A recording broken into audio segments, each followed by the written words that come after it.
So who knows? You know, might give it a shot. Here is an elemental. Oh shit! A 1/0 elemental. All right, that's Magic the Gathering there. Yeah, no, we're not going to worry about that anymore. That's an afterthought. Well, it's amazing how much it's blown up recently in a game called Commander. It's almost taken over the whole format of Magic. And now it's about to get buried. Possibly. By its own child. How appropriate. Welcome to the Sofa Kingdom podcast. We're your hosts, Ian. Ed. And as you can see, we're one less today. One less. Our dear friend Nelson, he had a sex change that he couldn't put off. And so, yeah, he had to get that taken care of. Yep. I mean, shit, there's only so many times you can tell that doctor, not today, I'm not feeling it. Yep, had to finally pull the trigger and get it all finaled up. But we here at the Sofa Kingdom podcast, we accept everybody, and we are very open-minded. So, Nelson, get well soon, and we can't wait to see you back here with your new look. You know. So what's new, Ed? You were telling me there's a new card game that's in the mix. Yeah, there's a handful of new card games. Blood and Flesh is one which looks to be doing pretty well. Now is that these like for those that don't understand about the whole Wizards of the Coast being a bunch of dickheads, yeah, and monopolizing the industry. Who does Blood and Flesh come from? I'm not sure where that one comes from. I haven't looked into it too much, but I do see. It's gotten to the point where they just reprinted their first set, and they did the right thing about it. So recently, Magic hit 30 years, and congrats. And through this 30-year thing, they're coming up on 30. But they did a big celebration thing, and they reprinted a bunch of cards that they said they wouldn't reprint because it was hurting the, let's say, investor market. Oh. Were these those like insensitive cards that these cards are essentially broken.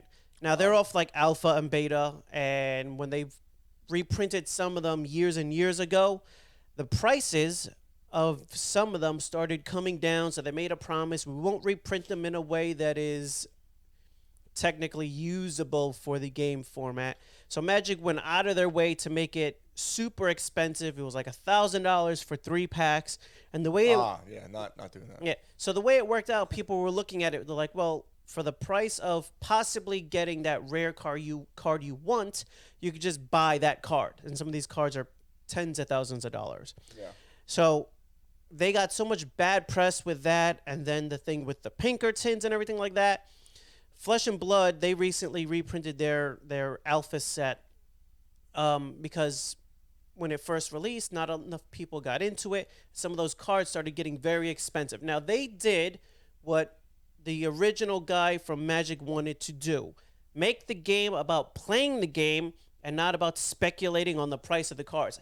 And Garfield literally said this at like a 30th anniversary Magic event. Not the cat. No. The creator, Richard Garfield. Got it. So he essentially insulted Hasbro, who owns Magic right now, to their faces. Hasbro's a big name. At their 30th anniversary thing, essentially. And everyone's like, oh, we know what you meant by that. We're good. Undertones. So yes. Flesh and Blood, they just re-released their stuff, and they released it at regular pack prices.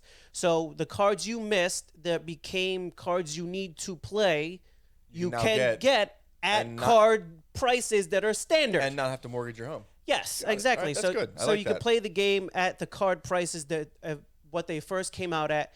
And what they have found is this doesn't decrease the price of the need to play cards from the first set because the alpha cards are still the alpha cards. Now, question from a card novice. Like you said that the cards that they're re-releasing, like some of them you said they're essentially broken. Yes. Do they, in competition, like when they have Magic competitions and stuff, can they ban certain cards like the way they ban Pokemon? Yes. Okay, yes. I was going to say. So there's multiple formats. At this point, there's probably a dozen played formats of Magic the Gathering. There have probably been upwards of like 50 different formats. Some creator made, like Commander, and Oathbreaker, and some that were trying to be made by Wizards, like Pauper, which I believe was made by Wizards, and Standard, and things like that. So in the most open formats, those cards are allowed. But in those most open formats to play, you got to have like $100,000 deck. Because like a Black Lotus and the Moxes and Duel Land, you're paying hundreds, if not thousands, per card. Right. So Yeah, people I will, remember even when I was in high school, everybody talked about the Black Lotus card. people will allow proxies for things like that. And when they did kind of like an old style vintage legacy thing online with Magic, Right. people took to it like crazy, and they were selling those online packs absolutely, hand over fist. Just couldn't, and since they're not physical, they just were selling them. Yeah. And it showed like, no, people do want to play those older style formats, they just can't afford it. Yeah. Well, you can't. Not in this economy. So what Flesh and Blood did, which was great for the players, was just put the cards out at regular prices. Sorcery is another game, and they just they're releasing their beta now, I believe, and it's another one that a lot of Magic players are looking at because it's still new, and it doesn't look like at least they're printing at a way to keep card speculators. There are card speculators anyway, because it looks like a good enough game to fight against Magic and their dominance, but it's still one of those, it's new, people don't know yet. And you were telling me about a new one that just got released from our friends at Critical Role, the ones that just the creative minds behind Vox Machina. Yep. And you were saying that it broke some records and it could possibly be a competitor. So legit threat. Hasbro, the big parent company of a lot of the biggest games, tabletop games, so they own Dungeons and Dragons, they own Wizards of the Coast. So that's, that's Magic. Those are big names. Now, they tried to change up their licensing recently, and they angered a lot of people. And Critical Role is the biggest Dungeons and Dragons streaming show going on. I love what they did with Vox Machina. Yes. Absolutely loved it. They're fantastic creators. They can make a good product. Yes. So they got several shows coming to them, but on their main show, their main Critical Role show, coming up, they literally just launched Candida Obscura, which is a non-D&D game, which is their own game, I believe. It takes place in a fictitious world. 1900s. Set in 1907, and it's kind of steampunk, kind of Victorian. Yes. I liked the setup of it. Yes. I like the It's very dark, ominous, and mysterious. Yeah. It's like paranormal investigations in the 1900s, and they broke records. So their first show, leaning away from D&D and into their own kind of thing. I believe they're making 2 different systems. This is one of them. And they broke records, which doesn't help D&D and Hasbro with what they're trying to do to make more money out of their under-monetized, as they've called it, Dungeons & Dragons brand.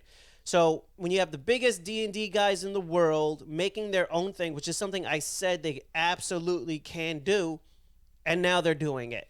I mean, I love to see it because Wizards of the Coast has been doing a lot of things to shit on the little guy and try to kill creativity for people that are coming up. It's like they forgot where they came from, where they were 30 years ago.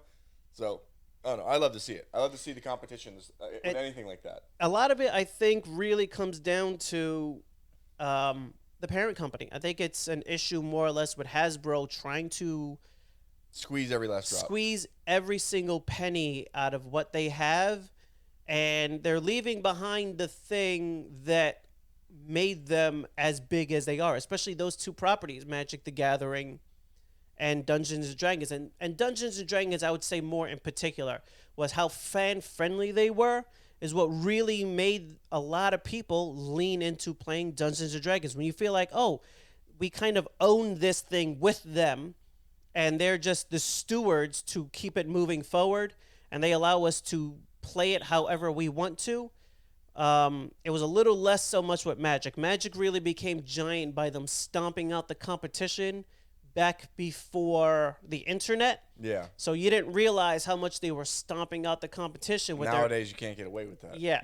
Yeah, so you really can't get away with it anymore nowadays, and things like Kickstarter allow games to get started in ways that if they were to go after them and try to crush them, it would make them really look bad. Yeah, well, good. I hope Critical Role. I would give them. I wish them all the best of luck. I hope they actually create something that gives Magic a run for its money, and it'd be better for people that like card games and playing those in general. It'll be interesting. It's a D6 system versus the D20 and all the other dice and whatnot.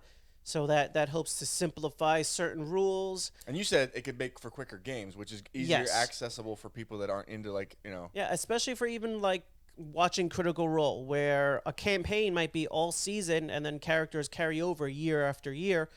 It's supposedly 3 or 4 sessions, and you can complete kind of the game, and you could just reset with new characters, or if you want to continue on from there. But it gives people an on-ramp to watch and kind of see what's happening. Yeah. Versus if you're like 20 episodes behind, and these episodes are 4 or 5 hours a piece, you're like, man, I can't.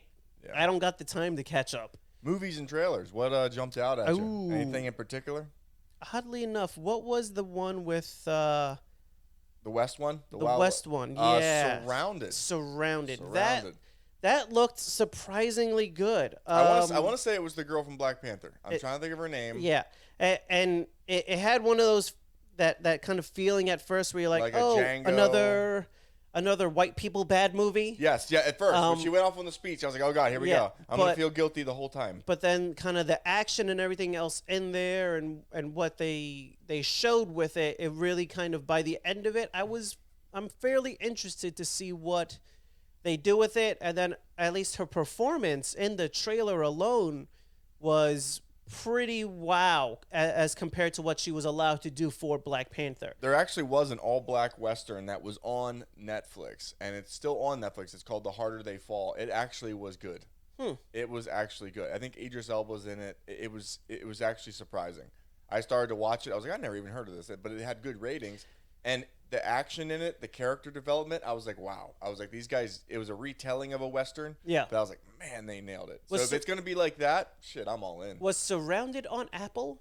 I want to say it was just coming out. Okay. I thought it said in theaters June 20th. There's a ton of stuff on Apple because you mentioned Idris Elba, and he's got a airplane hijacked. I think it's long enough after 9/11 they can touch on this now. Yes, yeah, and it's one we haven't seen in a while. The airplane kind of thriller, turning an airplane into a missile. Yeah, not exactly an easy topic to cover. He looks like he's plausibly a negotiator of some kind. And he's air marshal, something like that. Yeah, and he's on the plane and he's looking to land safely. He needs to get back to his family. That was very clear in the trailer. That's a fucking nightmare scenario for me. If I'm on a plane, if we're up there and everything's smooth, I'm good. But during takeoff, landing, if we even shake a little bit, I'm fucked. Dead. I'm fucked. I start to relapse to a more primitive version of a human being. Yep. The only thing with those kinds of movies now is when you realize that. At flight, the cockpit is closed and locked and you can't get into it. The only way you open it is if the pilots themselves open the door from the inside. So hijacking a plane nowadays is a lot more difficult. You have to get willing participants from the inside. And as these pilots have unfortunately seen before, once you let someone into the cockpit that's hijacking the plane, you become a missile, and you're no longer plausibly landing. Yeah, so you might as well not let them in. You might as well not open the door. Even if they kill the whole crew, who gives a shit? Don't let them in. Yeah, because they may fly that thing and take thousands of people with them versus just the few hundred that are on there. Absolutely agree. And I think it's a little harder to do those things nowadays because people in the back also know we can't allow them. Yeah. Because we become a missile. So you have to fight to the death. Fucking got to get up and do something. Fight to the death. Even if the first couple you go down, fight to the death. But it definitely looked very tense. It did. Well, yeah. and Apple is pulling out a lot here. They're pulling in tons and tons of big name people. Another one, Leonardo DiCaprio. Yeah, he's doing a new Scorsese film, Killing Under the Flower Moon or something. It's something like that. It takes place in Missouri, and it's Killers of the Flower Moon. Killers of the Flower Moon. It's got everybody. Brendan Fraser was in it. Yes. Right after his performance in The Whale. And De Niro, he just had a kid at fucking 79. Way to go, Rob. Holy shit, man. Jesus. Hope you're around, man. But You know? it looks really good. It looks a little bit like a mystery there It with the does. way they're portraying it in the trailer. They give you enough to get you interested. Leo's definitely playing a character role here. Yes. Even his voice, you're like, damn, like, all right, we're gonna Yeah, go down another. He's leaning into it. I like what Apple's doing. It's not enough to make me pick up the service yet. Never will. Now, if they won't buy an Apple phone either. yeah, if they no, I don't. Not happening. If they pull in something heavy fantasy wise, which seems to be Amazon's area for the most part, then plausibly, but they really got to do something, critical role level good if they want to try to get, and even then it might be like, I don't know what it would take for. I don't think I'm getting another streaming service. so man. many. There's so I'm not many of getting them now. Paramount. I'm not getting any of that. I have Netflix. I got Amazon Prime. I got HBO. I got Crunchyroll. I have Hulu just by default because I have that Spotify thing. I don't even have Disney Plus right now. I'm waiting for Secret Invasion. My roommate had an account like locked onto her TV that I could just access, and I was like, I ain't paying for it. Fuck it. I'll use this girl's account that's locked onto this why TV. not? Just catch the few episodes that you care about. Exactly. I say Secret Invasion. Maybe I'll buy it again. Not anytime soon. It is amazing how much Disney is getting done because adult-wise, there's only a handful of shows, honestly. If you don't have kids, it's a hard sell. A lot of it's really for kids, and when you're in between something like right now, there's really not much reason to have Disney until the next thing comes out. Yeah, that's why I don't have it. And Echo, they're dropping all at once. Yeah. So they're testing a binge model, I think, with the shows that maybe they don't think will draw people weekly, but when you sit down to watch, you'll consume the whole thing. Yeah. Because the way shows got made changed a little bit with Netflix. With Netflix, you can make a show that had a little more breath between every episode because you might be watching 2 or 3 at a time. Because certain episodes still do drop week by week. I know some of the anime shows, like, for instance, Vinland Saga on Netflix. They have the rights to it, so they get it when Crunchyroll gets it. Yep. But since they have to wait episode by episode in Japan, you just get it every Monday. Yep. So it's not one of those things, like you said, like Sandman when it came out, where you could sit down and just 12 hours in a day, just crush it. But, I mean, I know Netflix is definitely trying to get away from the drop everything at once kind of deal because for people who look at it like Disney, where it's like we only come in for a handful of things and we disappear, they want to put it out enough to get people to stay all year long. Yeah, well, Netflix is doing that thing with Arnold Schwarzenegger now. They're going heavy with the action. He's got his own show there, Fubar. I haven't seen it yet, but I haven't seen it either. But he's also got a documentary coming out June 2nd, I think it is, on Netflix, and I want to see that. They've got a pile of interesting looking action movies that they've kind of dropped on a trailer with Arnold. Yeah, Mother with Jennifer Lopez. There's something that's coming out on Netflix that it had Gal Gadot in it. I'm trying to think it was. She was paragliding something. But they got a pile. You got Hemsworth there on Extraction 2. They're really leaning into becoming action movie central. It looks like with that commercial. Well, look how big they went with what the hell was it? Something Red. Yeah. It had The Rock, Ryan Reynolds, and Gal Gadot in it. Yeah. I mean, they went heavy with that. But just like I was saying with Amazon, where they went hard into the fantasy and the science fiction. Still waiting on Wheel of Time season 2. Come on, Netflix guys. is looking like, what can we do? Let's kind of pull into the action movies. Let's bring this crowd over. You got to know your lane. HBO kind of puts out the weird, artsy, usually left-leaning, like what's that hotel? The fucking something. The White Lotus, that show, Euphoria, Velma. Yep. Yeah. Boy, Jesus Christ. Exactly. They know their lane. Yeah. Amazon Prime, I think you're right. Between Carnival Row, Lord of the Rings, Wheel of Time, and Vox Machina. Yeah. So you're right. Amazon Prime's taking the fantasy route. When you have places like Shudder, which is just horror, that's all they do. I would get that. But there's so much bad horror, Ed. So much. There is. Like, my God. But it would seem that bad horror is almost a genre onto its own. That people. Lamageddon. Yeah, that people. Velocipaster. People do like to watch. It's like the bad sci-fi movies. Sharknado. A couple years back, where it was like one a month. Yeah. That they were dropping, where you're like, they're bad. Mega Croc versus Titanoboa. But they're bad in the right way. Yeah, like a shark jumping out of the water and biting a plane. Yeah, I know what you mean. It is kind of ridiculous. But I don't know. It'll be interesting to see because like Disney is, all things Star Wars and Marvel. Yeah.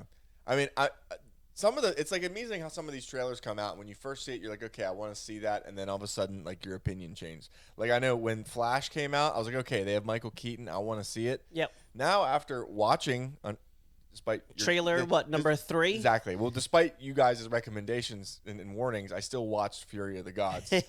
definitely could have did without that. I want those 2 hours of my life back. But after watching that CGI, I'm less excited for Flash now because I think we're gonna get more spoon feeding of that. Yeah, it's. I do not feel good about it, man. I don't think they're gonna. I don't even think Michael Shannon as Zod is gonna be able to save it. I think I'm excited to see him as Zod, but the whole give them the whole story in the trailer thing that they've been doing for the last couple of years, it needs to stop. Let me go into the movie and not know all the storyline beats of the movie.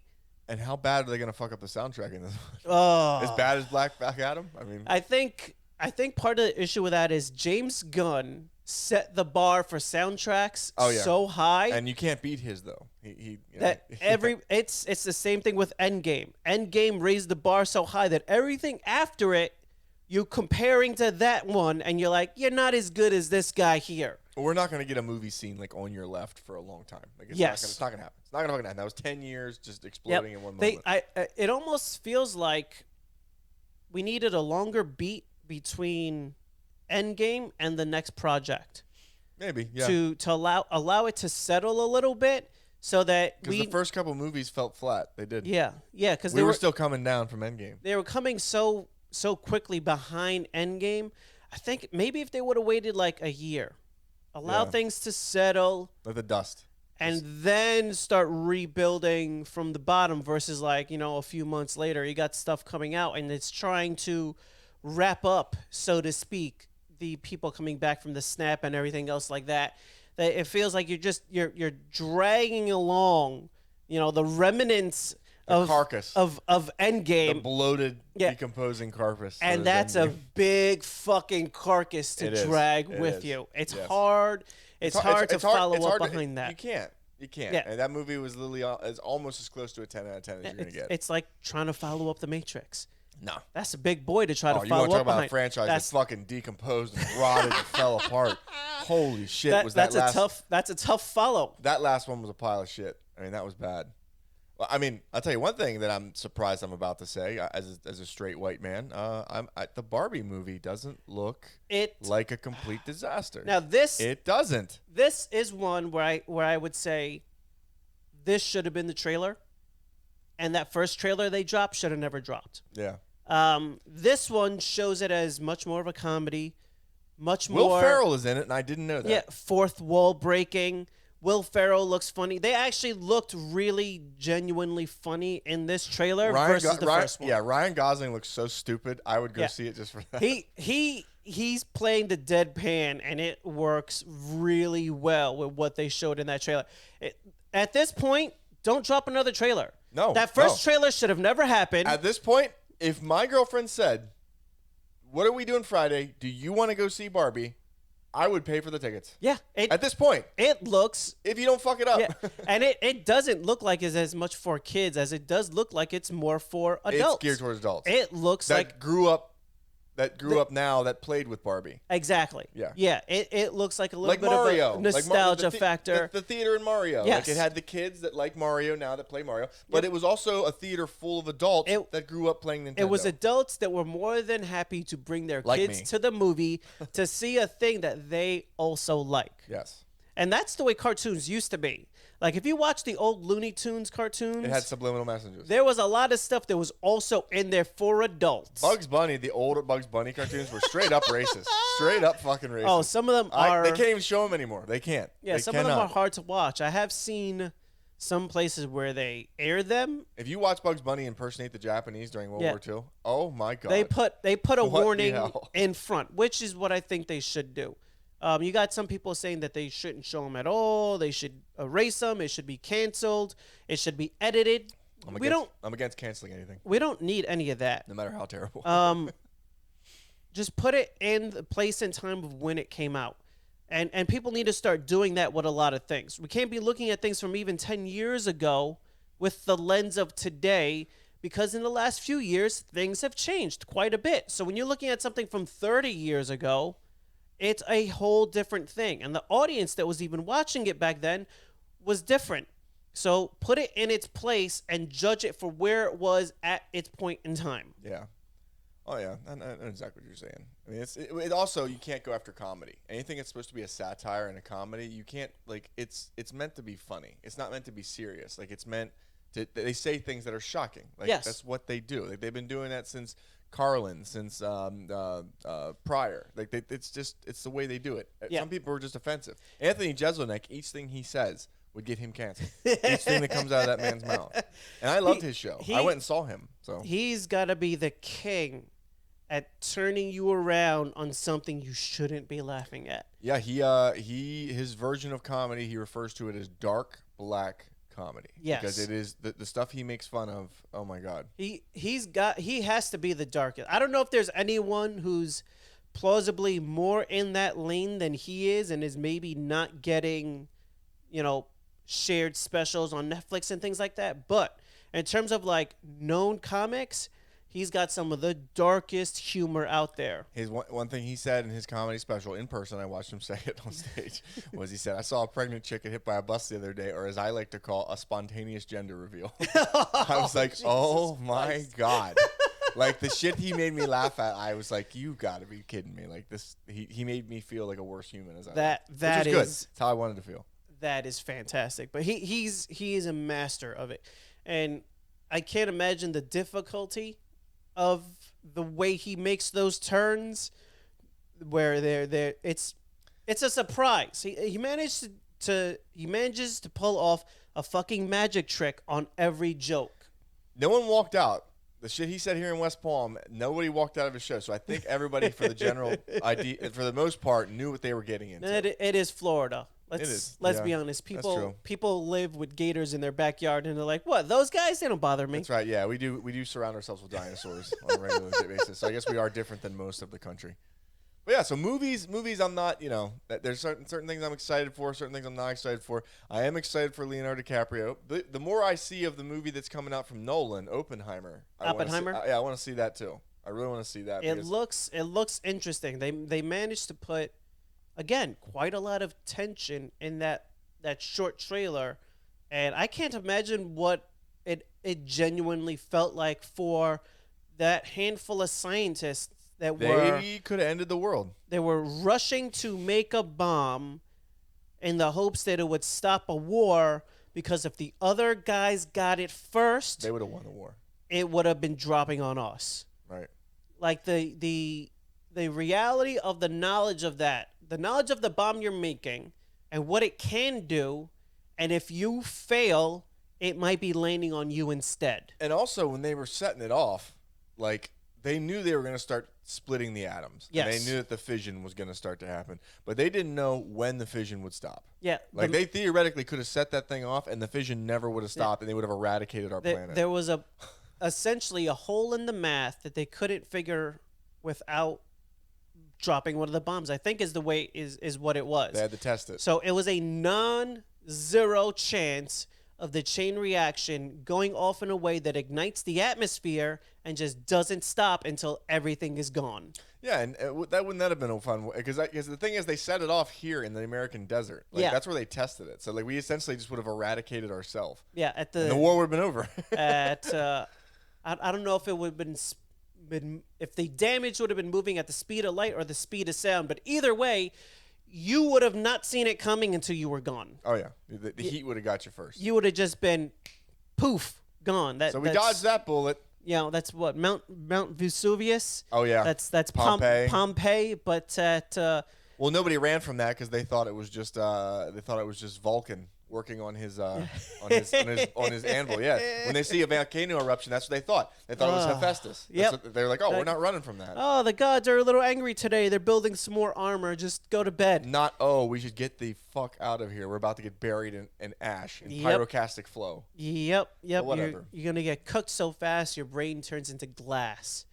That's I pleasant. Good old religion. Ah, yeah, always. Exactly. If only we would have had fucking science back then, that they would have ran. Speaking of religious things, Diablo 4. Yes, transitioning directly from movie to video games. June's going to be big. June is going to be big, my friend. Yes. I cannot wait. Diablo 4, I played the beta. It was fantastic. I think I'm going to get that for couch co-op. I think I'm going to get that just for that. Yeah. I think of the games coming out, that's going to be the one to pick up. And hopefully it plays just the way it did during the beta, where the larger open area missions, everybody's just involved in. That was something that Destiny did really well, that I really enjoyed, and wish they would have carried over into the raids. Like, the main raid was always the issue when you played Destiny. If you didn't get in that first weekend and have 48 hours to spend no-lifing the game to get to the gear, I love that term. You couldn't play the second week, because when people made their groups for the second week, minimum requirement was one piece of raid gear from last week. Right. Because that showed that not only did you play the raid, you completed the raid. Those Diablo 3 seasons were wild. They were. I mean, most of the characters, I couldn't even play it towards the end of it, because it was just like some guy with a barbarian with a spin to win build, and like he would spend the whole time like we're just spinning. Yeah. And the numbers, there were so many numbers with damage that you couldn't see. Yeah. You couldn't see. I was like, I can't even see if there's loot. That is a problem. The level, the every game turning into multiple seasons and keep playing and keep playing and keep playing. I'm not a big fan of that. I like to play the game. I get to the end. I finish the story. I'm done. And I'm done. I move on to the next thing. Or play a new character. Chances are I don't even play the new character. Oh, there you go. Because I already got the story. That's what killed me with Resident Evil 4 Remake. It killed me because I literally beat the game in like 12 hours, 13 hours, something like that. And then like to get everything, to get the achievements, to get multiple things unlocked, you have to replay it over and over and over and fucking over again. I stopped it. I think I beat it 3 times. The third time I beat it in 4 hours. And I was like, I'm done. I do not want to play this anymore. I'm running through this game now. Yeah, it's not entertaining. I mean, the amount of work. games... It becomes work. The amount of games I've played completely through a second time, I could probably count on one hand. Dino Crisis, because I saw a thing that someone had beat it in like 2 hours or some crazy shit. I'm like... Speedrunners are ridiculous. And I was like... I think I could do that. How'd you do? I did pretty good. I got under the basic time frame bar of like, wow, congratulations. I had just beat the game. I'm like, yeah, I got a day. That's a name I haven't heard in a while. Dino Crisis. Yeah. Resident Evil's old relative, like distant cousin with dinosaurs. See, doesn't get enough love. Legend of Dragoon. And that one was because Final Fantasy VII killer, so it was called back. I realized how much content I missed. I got to the end, and I'm like, I played like nothing on the third disc. I jumped onto it, and I was off the third disc in like 30 minutes. I got only 3 of 99 Stardust. I missed a lot of shit. And I went back and I played it. One of the Borderlands 2, I think maybe, because I played so many hours. I played once fully with co-op and once by myself, and I was playing it like in tandem, where it was like I did everything in that game. It was like I was played one day here and then one day with everybody, and I was bouncing back and forth enough where it wasn't, because usually once I have the story, I'm done with the game. Right. I 100% in Borderlands 2. I put so many hours into it with Shay. It was insane. But that's about it. I'm not like these games that are like you can play it over and over again. No thanks. There's no point. Once I got the story. I move on to the next thing, because there's hundreds of games I haven't played yet, and they've got a story I haven't seen. I put like 200 hours into Persona 4 Golden because in order to platinum it, and I wanted to platinum it. I still love Persona 5. I can't wait for Persona. Actually, they're remaking 3. Yeah. I'm not going to play the original Persona 3. I'm going to wait for the remake to come out and play that. And then they said Persona 6 is in development, and there's a rumor that the setting may be the United States. Nice. So I'm super excited about a Japanese game taking place in the United States. It's become very big here in the U.S., the Persona games, so... It's like Pokemon for adults. Yeah, so to give one to Super adults. American audience makes sense. That's probably going to be on the lines of a Japanese exchange student coming to like L.A. or something. But it seems like the JRPGs in America have taken off again, like they did back with the PlayStation 2 era, where it's a nice classic style of game, and you get your money's worth out of it. And people still love it because look at Yakuza Like a Dragon. Yeah. Fantastic. It's like the highest rated Yakuza game, and it's all they did was they took the story that everyone likes and they shifted the battle system to a JRPG where you could do stupid shit like fight with a lobster. Yep. And people loved it. Yeah. And so now Yakuza's like, hey, this is our new battle system now. They just leaned heavy into the odd humor of it. Yeah. And people were like, yeah, we like it. Thanks. JRPGs still work. They still work. It's just everybody. I hate when everyone tries to do the action RPG rinse and repeat battle system. Yes, then they all it turns become into the a same. hack and slash. It turns into, and it's like Tales does it. Tales has always had that battle system. They've never had turn based. It's always been you're attacking, moving in battle. But Final Fantasy, back in 15, they tried to do that. Yeah. And I didn't like it because the story felt like it was a back note. But they also, I believe they tried to do both battle systems.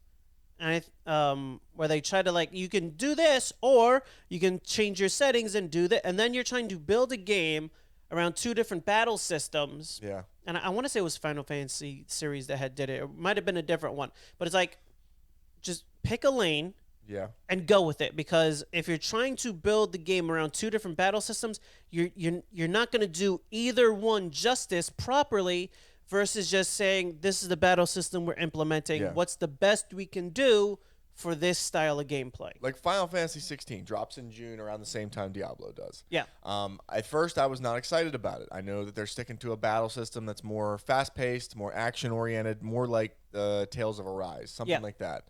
The only thing is, the more I see it, the more that they're putting out, it looks beautiful. Yeah. They look like they put a lot of time into developing the story, and they did say that this game is more linear. Yeah. Because Final Fantasy 15, you got in the car with your boy band friends, and you didn't even fucking know what the story was. I was too busy driving around looking for new spots to fish. I didn't give a shit, man. The problem is, and I would say this for most of the Japanese really heavy games, they don't do well for the open world creation. No. That is a very Western style game type of thing where and everything is open world now. Zelda, everything has become both of the last Zeldas are open world. Now that being said, the Zelda game was well done for being an open world, but I have seen people saying this recent one, Tears of the Kingdom, it was open in a way that you could go the wrong way, essentially, and you're playing the game on, like, extra hard mode. That was Final Fantasy 15. Yeah. I made a left turn, and I drove into an Imperial base, and I'm like, why the fuck am I getting my ass kicked? And you're just getting murdered. I had no idea. You don't know that you shouldn't be there yet. But the story jumped ahead. That's the problem, Ed.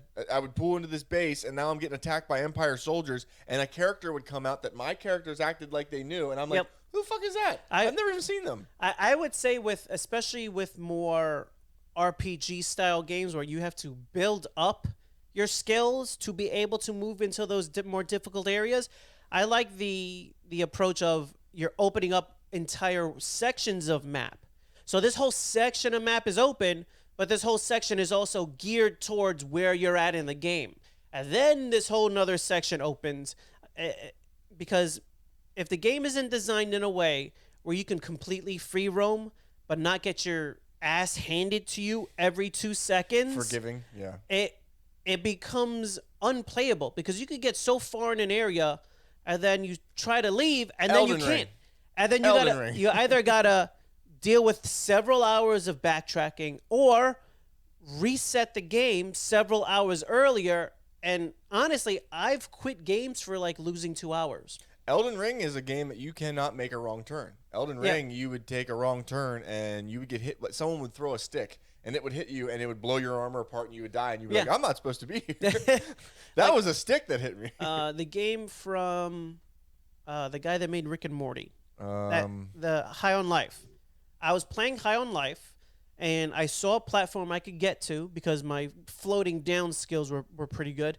And I got to the platform and I got the things on the platform. And then I found I couldn't get out. So every time I would try to get out... Glitch or... I think I wasn't intended to get to that platform without another ability for me to get out. So I kept trying to get out, and the only way of getting out was losing like an hour of gameplay. Fuck you. I stopped playing. I'm not going to backtrack that hour of like treasure hunting on that map and all of the shit I got and all of those things, because it was set in a way where I just couldn't leave with all of the shit I got. I was annoyed enough where I was like, moving on to the next game. Sorry. Yeah. I don't have time for stupid, annoying errors in the game mechanics of that for me to not be like, just moving on. Yeah, and that's what Final Fantasy 15 felt like to me, and that's what I think killed it. Because to me, and this is what I've always told people. They ask me, "What do you think of Final Fantasy 15?" I say it's the most beautiful fishing simulator ever created. Because that's all I did, man. I drove around and fished, and eventually I'd bang into something that was too high level and it would kill me. Yep. And the story just seemed like it was an afterthought. And so that I hear that this new one's linear and you have to experience the story, that's a good thing to me. I don't look at it as I'm trapped on a path. And for Final Fantasy games, that's kind of what I'm intending to walk into. The story. I'm intending to walk into a linear story where I have control of a character and I'm learning that character's story as I go along. And that's the fundamental difference between Western and Japanese RPGs. If I want to play a game where I'm making the story as I'm going along, play Skyrim. I'm going to Bethesda. Okay. I'm going to Bethesda all day long. They do it the best. They give you an open world that's enticing. That if you make BioWare does a good job. If you make a mistake in a Bethesda game and you lose an hour, I'm not angry. Who gives a shit? I'm really not that angry about it. Just respect your guy. I will keep playing. Right. Versus like High on Life, the story wasn't compelling enough for me to go, fuck, I got to redo that hour. It was more like it was compelling enough for me to keep going. If I didn't have a major time setback. Once I had that time setback, I literally sat there like, is the game interesting enough for me to keep going with this annoyance? Because if it was like, I want to say maybe the third time something like that happened. Yeah. So I was like, I don't want to. Because if this happens again and again and again, where I have this weird thing of like, I'm losing an hour, I got other shit to do. Yeah. I don't have time in my day to feel like lose. You wasted your day. Yeah, I don't. I just don't have time in my day to lose an hour. Like, if I'm sitting down to play the game, I might only have an hour. Have you played Chained Echoes yet? I haven't played Chained Echoes I want you yet. to take a look at that because Shay recommended that, and I can honestly say that's like an 8.59 out of 10. When I'm playing this, the story, the characters, how fun and addicting the battle system is. It's a unique battle system. It's not like anything you've ever played. Okay. And the battle system, I'm blown away that one guy did it. It seems unbelievable, and he needs to be involved in more projects. It is interesting how the explosion of the indie developers has gone. Yeah, Hades opened my eyes to that. I think Switch had a lot to do with that, and they're really embracing of indie developers. Yeah. Hades was tremendous. I mean, that was some of the most fun I've ever had playing an indie game. That's probably top 5, one of the top 5 of all time of games I've played. Yeah. And it's in a genre of game that I outright despise and hate playing. I didn't care how many times I died. I literally didn't care. And that's a game. I was excited to get back out there. That's a game where you can play for an hour and you lose an hour and you're like, fuck it. Who cares? Re-going. That's it. I'm going again. That's it. Give me I'm going to grab the bow this time and I'm moving forward. It got to the point where I was beating the shit out of Hades, though. Yeah. Like, I was like, he hated my guts. I was just kicking the shit out of him. Yeah, I want to say after the first 2 times I got to the end, once I got there the third time, from 3 to 10, I got there every single time. So it was 3, 4, and it was all in a row. It was like, all right, I got the timing down. I've got what I like with each particular weapon. It was like, I'm just going to beat him with each weapon now, which was very satisfying. So even when you know, like, hey, each run is like 30 minutes, and you're like, I got to do 8 of them, I didn't mind. And even after the 10, I played a little more just for the story. Yeah. And the story you honestly get, when you look at it, 2 sentences out of a run. You do a run, you talk to everybody at the bottom. Just get some dialogue. And you might get 1 or 2 sentences out of each character. Like, not even out of each character, out of 2 of the characters. It might get It's amazing how much dialogue they put in there, too. And a new sentence here, and then that's it. And you got to do a whole new run to get another chunk. And you got to do your run and hope to, like, man, I need to get to this dude that's sitting outside of that little fairy temple. Give him some, like, weird wine. So that I could get another connection with my guy over here that's training me. And you're like, I needed to go left instead of right. Well, let me do it again. Yep, time to fucking go back. Yeah, but no, you have to play Chained Echoes, and then after that, there's another one, another indie RPG that's coming down the pipe called Sea of Stars. That is going to be another good one. That one I haven't heard about. Yeah. So start with Chained Echoes. Yep. I guarantee you right now you're going to love it and not be able to put it down. And then after that, Sea of Stars is coming out. I'm pretty sure Chained Echoes might be on Game Pass. It might be. I want to say that it was at one point. Well, I mean, I bought it and it was $20. Yeah. It was so worth it. So much better than spending $69 on a new game that you don't know whether you're going to like. Yeah. It was a minimal investment, and I've been playing the shit out of it. Yeah. I love it. I'm still thinking about playing it right now And as we sit here. another game that I want to say series of games, Assassin's Creed. There are several. When are we getting Assassin's Creed Japan? There are several that they've shown in production. And it's interesting because it's like, I know they've said they wanted to take it back to a little bit shorter of a game, a little more linear of a game, and a little more assassin focused versus like the big open where you just run up to the bad guy and kill him. They want to get it back to a little more of a stealth style of play. Because even in Vikings, I played in Valhalla, I played as much as a stealth as I could, but there was just certain areas where the time prohibition of trying to stay completely stealthy wasn't as satisfying as blowing the horn, calling your fucking longboat, and just going to fucking town on these people. When I turned the difficulty up as high as it would go, and I had my blacksmith hammer maxed out, and I had my father's axe maxed out, and I was killing like these enemies that were supposed to be like crusaders, like and they were. It was the hardest difficulty, and I'm just beating the living fuck out of them. I was like, okay, I'm done playing this game. Because at this point, nothing. Because this thing I'm fighting is supposed to be the hardest thing in the game. Yeah, and I'm beating the shit out of it. I'm like, okay, I'm done. I have no point in playing this game anymore. There is something satisfying though about being able to build your character to that level. So I look forward to the next Assassin's Creed game because they've talked about one of them being. The girl from Odyssey is actually in Assassin's Creed Valhalla. Yeah. There's a mission thing where you can actually meet her, do some missions with her, then you get the hero sword from Odyssey. Yeah. I was like, oh, and I never played Odyssey. Shay did. Yeah. So I told Shay, I was like, hey, did you meet this? He's like, oh, that's from Odyssey. Yeah. I'm like, okay, well, I didn't know that. They do manage to get them to connect. They haven't done the one thing I want them to do yet, which is one in the modern day. With the Assassin's Creed, and they had a DLC in a completely separate game that had nothing to do with Assassin's Creed, where you got to play an assassin modern day briefly. But I didn't care to play that game to get that little like DLC. But they always teased, at least in the earlier games, a little bit of the modern day. You get like half a mission kind of deal. But they've talked about doing an MMO and kind of taking all of the worlds they've done and putting them into there. And that seems like the best way to do the modern day, where you're running around in the modern day, but to get like through your mission, you got to jump in the Animus for back in the dime. That always tripped me out. I was like, I can't. I was like, I'm losing track. What's happening? If they keep it to just like past/modern day, that's fine. I think they went a little too heavy with in Valhalla. There was so much in the world of the gods where you would spend too much time there, and then get back like you said before. I think that could have been a separate game. You get back to the Viking and you lose track of what you were doing because they're so similar that this is a whole different world, even though it's very similar to this one here. Where I think you can delineate that a little better when you're dealing with like, here's modern day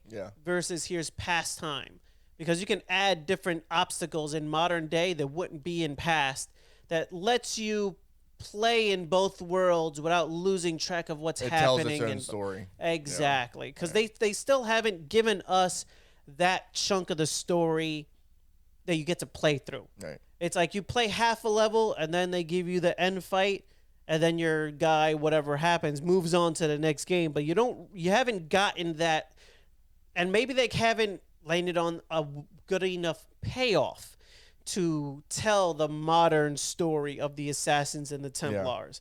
At this point, it's like it's been going on for so long, I've lost track of what the story even is. I just want to kill things. But the fact that they have, I want to say it's like 4 or 5 Assassin's Creed projects, and I think one of them is in either Japan or China. I'm just waiting for that. And then one is supposedly an MMO, and one is the dude from Vikings, from Valhalla. Yeah. The assassin there that kind of introduces you. It's his story. Okay. And that one is the one they're saying that it's going to be more linear, more assassin based, like the previous games, which I'm more than happy to see. I don't mind the open world. I enjoy it. I miss Tenchu Stealth Assassins. That but was fun. I want that open world where when you get to the main guy, you get to do the stealthy assassin thing. Yeah. I want to get in, get the guy, and get out without being seen. That was the fun part of the game, was like figuring out that puzzle of how do I get to the fucking tower? How do I get past these guards and get up there and leave? And nobody knows I was there. Everybody's still alive except that motherfucker. And they don't even know he's dead until I leave. Right. That was always satisfying about the game. All right. Well, in closing, what do you think you're most excited about for June? Because June's going to be big. What are you looking forward, whether it's movie, TV, video game, from now till June 30th? What are you looking forward to? I think it's going to be Diablo. Can't argue with that. Can't.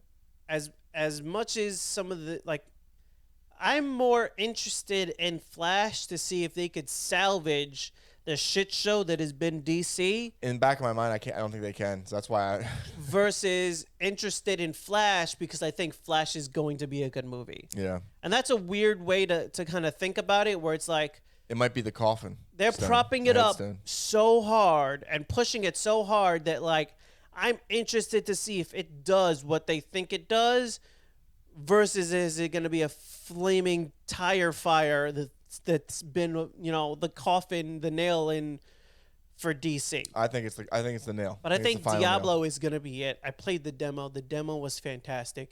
And if the big boss fight open world stuff plays the way it did in the demo, where you walk in there and there's like 20, 30 other fucking randoms, and you don't even got to say a word. Everybody's like, that's the problem. Let's get at it. It's fantastic. Okay. Fantastic. Awesome. Well, good. Then for me, I think it changed. At first, it was Diablo.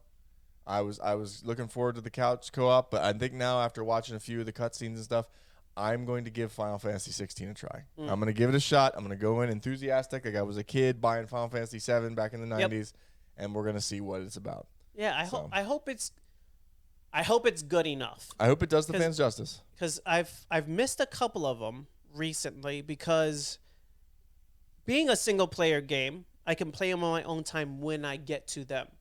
But there is always that time commitment of like, this is like 200 hours. Yeah. So when I sit down to play this, I want to know that it's definitely worth that time investment. That time that I'm going to put into it. And I'd almost rather risk playing 2 mediocre games and a really good game for that 200 hours than this one game and find out it's mediocre.